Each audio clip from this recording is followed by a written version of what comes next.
Hey guys, my name is Stacy. And I'm Peter, and we are with HopeStone. We thought it would be really cool to share our journey with you guys and our experiences with you, where we came from, and when we first encountered God, because this part plays such a huge impact on our life and what morphed into HopeStone. Stacy will share her story first, and then I'll share my story. Over to you, Stace. I'm going to share part of my story, not the whole story, but a part of it. A part that I think is super important and critical to my mission that God gave me. I was born in South Africa and moved to Canada when I was about 2.5, 3 years old. I can imagine that was probably pretty traumatizing to leave all of my family behind. Moved to Canada, didn't know anybody. We moved from house to house very often, probably about 4 times.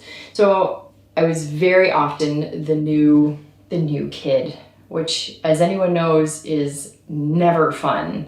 It's really hard to adjust. You're never really accepted. Don't really have a chance in a lot of ways. And so, I went through elementary school. And when I got to grade 8, I'll be honest, I did not know if there was a God. I didn't really believe in God. We were not a family that went to church.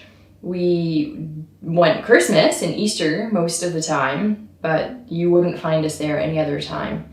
And so when I got to this confirmation prep, I thought it was a joke. I thought, how can anyone actually believe in an imaginary God that you can't see or talk to?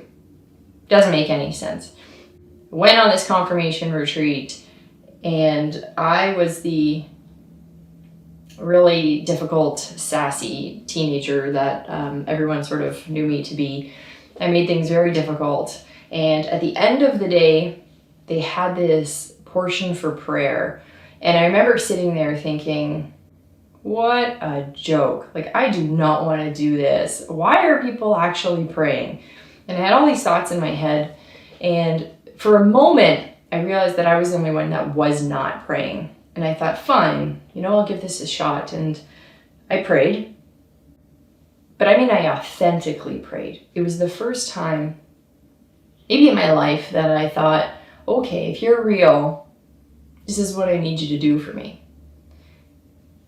And the first time in my life, I felt God's presence. I encountered God's presence. It wasn't an auditory voice. It wasn't a beam of light. It was something so intimate and so personal that you can't put it into words. And it changed me. And I remember walking out of that retreat going, what just happened? Did I imagine that? Was that God? What was that? And it sort of stayed with me for many weeks and many months. And, school ended, I graduated grade 8, and the summer hit. And it sort of it lost its momentum. I remember my sister coming and saying, okay, we're going to go on a week-long retreat, and you're going to come with me. I'm like, no, I'm not. I already did that Jesus thing. I met God. We're good now. I don't need more. She's like, no, you're coming. I've registered you, and we're leaving on this day. I remember being so angry at her. How could she convince my parents to let me do this? Aren't they on my side? Anyways, I went on this retreat, and I expected a lot of people to be praying and reading their Bibles and meditating, and I anticipated no fun, and I was so wrong, because it's there that I met all of my best friends, people who are still a part of my life, people who have transformed me. And more than that, I encountered the face of God again in a stronger way, in an even more intimate way. And I remember being in the chapel and crying, sort of face down, thinking, I didn't think it was possible to feel that much love. I didn't think it was possible to know a being that I can't see, that I can't touch, but that I now know. And it was that day that affirmed the mission that God gave me, which was to share this encounter with other people. Hey, so I was born in Winnipeg, Manitoba, and my family moved to Toronto when I was about 4 years old. I grew up in a Catholic family, so I do consider myself a cradle Catholic. The church I belonged to was a very welcoming and very community-based church. It was a fantastic church as a child and as a kid and a teenager to grow up in. We had some really good priests that went through that parish. They were always very welcoming and very outgoing. I remember at a very young age, I had this one priest that every time he saw me coming in with my family, again when I was a kid, he would scream at me, "Hey Peter, welcome," and give me a big hug when I came in. That's such a really positive image that I have of my childhood and the church. As I got older and I entered high school, my brother and I entered the youth group of that parish, and we had some fantastic leaders at that parish. The youth group at that time wasn't heavily into evangelizing and catechesis, but it was very much a Catholic social group with elements of teachings in it. How that worked is that there was just drop-ins where we would have sports and we would have games together with these other leaders who are really strong Catholics. And that's what really formed myself and my brother, actually. These times together with other teens and the leaders that really helped form us in the church.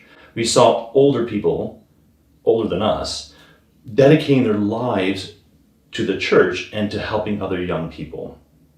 At that time, through my high school years, I only went on, I think, about 2 retreats. It wasn't many at all, but they were great experiences. Very much about outdoors, very much about social justice type retreats. But they were still very positive and very uplifting for me. After high school is where I started to wanting to get more involved into the church and give back to the church what I received. From there, I was able to go to World Youth Day, here in Rome and in Toronto and then in Germany. And those were very formative years for me. It was during those times from me leaving high school up until my mid-20s where God was really forming me and kind of guiding me of where He wants me to go. And that's all for this video. Please join us next time as we share our story on how God brought us together. Until then. See ya! Alright, here we go. Uh-oh. In 3, 2, 1. I can't. Oh no. This is what I have to deal with right here. Okay.